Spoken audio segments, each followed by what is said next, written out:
Gacmaha oo la maydho waa habka ugu wanaagsan ee lagaga hortagi karo fiditaanka jeermiska iyo cudurrada. Gacmaha wasakhda ah waxa ay qaadi karaan jeermiska cudur-sidaha ah kuwaas oo sababi kara in qofka xanuunsado ama uu xanuun u gudbiyo cid kale. Bakteeriyada, fayraska, dulinnada, fangaska iyo kiimikooyin kale ayaa si toos ah jidhkeena u geli kara marka aynu taabano wejigeena, indhaha, sanka iyo afka. Ama waxa ay si aan toos ahayn u geli karaan marka ay gacmo aan nadiif ahayn taabtaan goobo wasakh leh oo ay taabteen dadyo kale ama meelaha cunada lagu diyaariyo. Si aad gacmahaaga ugu maydhid si sax ah, ugu horreyn si buuxda iskugu xoq gacmahaaga adiga oo isticmaalaya biyo nadiif ah oo saabuun leh. Hubi inaad samayso xumbo badan oo wada gaari karta faraha dhexdooda, baabacooyinka, fanaxa, gacmaha dushooda iyo ciddiyaha. Haddii ay macquul tahay, isticmaal burush yar oo aad ku maydho ciddiyaha hoostooda. 20 ilaa 40 ilbiriqsi isku xoq gacmahaaga si buuxda ka hor inta aanad saabuunta iska maydhin.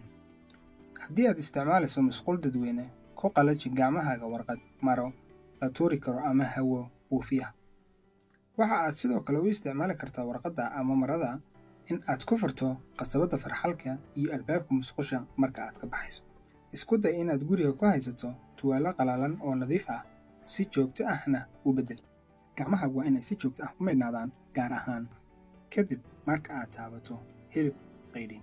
Haddii uu ku soo gaadhay dillaac jidhka ah ama nabar, marka ay gacmahaagu leeyihiin wasakh muuqata.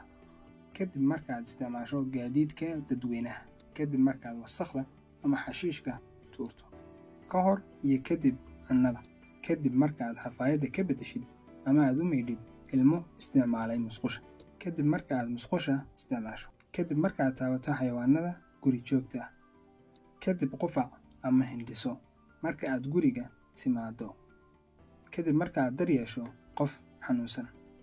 Haddii aanad guriga ku haysan musqul leh meel lagu farxasho, waxa aad gacmahaaga maydhi kartaa adiga oo isticmaalaya saabuun caadi ah, baaldi iyo biyo nadiif ah oo aamin ah. Gacmaheena oo aynu ku dhowrno nadaafad waa difaaceena koowaad ee naga hor joogsan kara faafitaanka cudurro badan, kuwaas oo ay ka mid yihiin durayga, shubanka iyo cudurro kale oo kasii khatarsan sida qoorgooyaha, hargabka ama jooniska. Aan dhammaanteen ilaalino nadaafadda gacmaheena si aan u ahaano qaar caafimaad qaba.